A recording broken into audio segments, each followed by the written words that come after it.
You are listening to PastThink.com audiobook. Please like and subscribe, thank you. Chapter 26. Yuan Shao is defeated and Guan Yu slays his best generals. Guan Yu learns where Xuanda is and leaves with the wives and returns almost all of Cao Cao's gifts. Xuanda remains calm and says to Yuan Shao, "This claim that I plotted this and Guan Yu executed it is just a rumor. Many people look like Guan Yu, so why assume it was him? Let's see if it is true first." Yuan Shao, who is always easily swayed, agrees, reprimanding the official who had told him it was Guan Yu. All are agreed that the death of Yan Liang has to be avenged. This unites everyone in the desire to attack Cao Cao as soon as possible. Yan Liang's friend Wen Chou steps forward, eager to lead the attack. When Xuanda asks to join the expedition in order to find out what has happened to Guan Yu, Wen Chou is far from happy. Xuanda has lost battle after battle, he says, and will therefore bring bad luck. But Yuan Shao insists, so Wen Chou puts Xuanda at the rear with 30,000 men, while he leads the main force of 70,000. Cao Cao rides out with his troops to confront the northern army. He has devised a very unusual plan. Noting that his enemy likes to attack his supply wagons, he orders them to be put at the front of the army, not at the back. This bewilders his own men, who cannot understand such a strange move. Hardly able to believe their luck, Wen Chou's men attack and easily capture the baggage train with all the supplies. Cao Cao's men retreat and then, at his command, they release the hundreds of war horses. The opportunity of seizing such prizes is too much for Wen Chou's troops. Soon they are rushing about trying to grab as many of the horses as possible. This is the moment Cao Cao has been waiting for, and into the midst of the chaos and disorganized enemy he charges. It works. The enemy are scattered. Spotting Wen Chou, Cao Cao orders two warriors, Zhang Liao and Su Huang, to attack. Their attempts fail, but just as Wen Chou thinks he has escaped, Guan Yu rides to the attack. Within minutes Guan Yu has slain Wen Chou. The death of their commander throws Wen Chou's army into even greater chaos.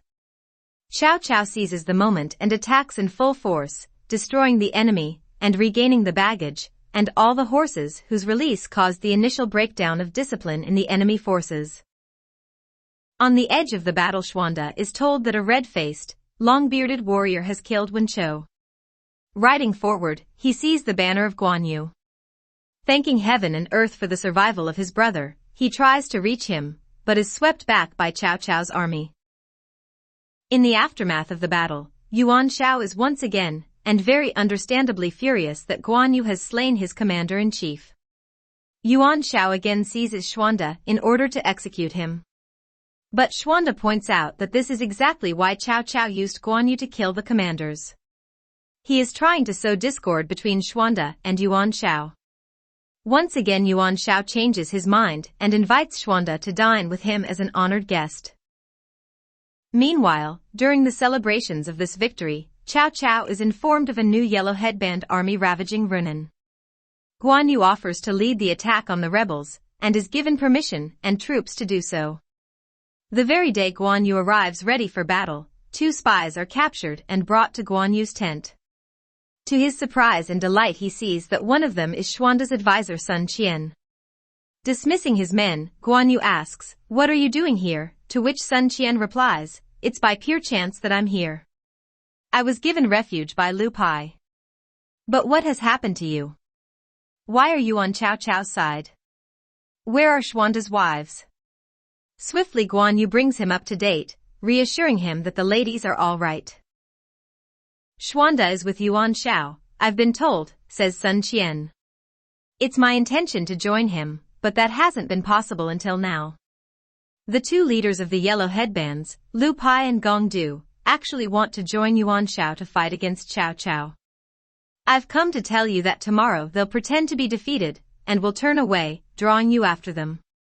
You can then capture the city, and then from that base you can come over to our side with the ladies to join Yuan Shao and Xuanda."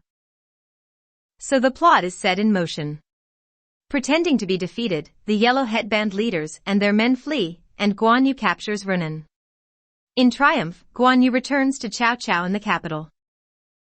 Upon his return, Guan Yu goes to pay a formal visit to the two wives. "Have you found out anything about our lord?" they ask.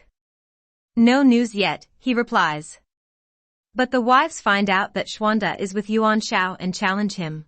"Is it because you have decided to join Cao Cao that you have apparently decided to forget all about our lord?" "You're right," replies a contrite Guan Yu. "He's alive and with Yuan Shao. But we have to keep this a secret, so that I can plan how we escape." But for the life of him he cannot work out how to achieve this. His anxiety is increased when a smuggled letter from Xuanda is brought to him.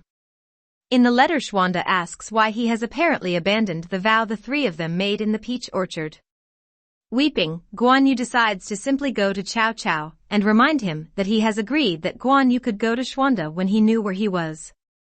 Guan Yu then composes a letter to Xuanda, explaining that in order to protect his two sisters-in-law he has had no option but to take up service under Cao Cao. He then tells him that, now he knows Xuanda is alive and where he is about to set off to bring the two ladies back to Xuanda. That very day Guan Yu goes to call upon Cao Cao to remind him of the promise. But Cao Cao knows that this is coming. When Guan Yu arrives at the Prime Minister's gate he is told Cao Cao is not at home, so he has to turn back. The same thing happens the next day, and again until Guan Yu realizes this is part of a strategy to deny him the right to leave. So instead Guan Yu writes a letter of farewell, and leaves it at the Prime Minister's gate. He also packs up all the gifts Cao Cao has given him so they can be left behind, and he cannot be accused of stealing anything. Mounted upon red hare, brandishing his green dragon sword, Guan Yu escorts the two wives in their carriage, breaking out of the city via the north gate. The gatekeeper rushes to inform Cao Cao, while others arrive to say Guan Yu has taken none of the gifts. "Give me 3,000 men, and I will capture him," cries Commander Kai Yang. As it has been said, Guan Yu swapped the dragon's den for a pack of wolves in hot pursuit. What will happen next?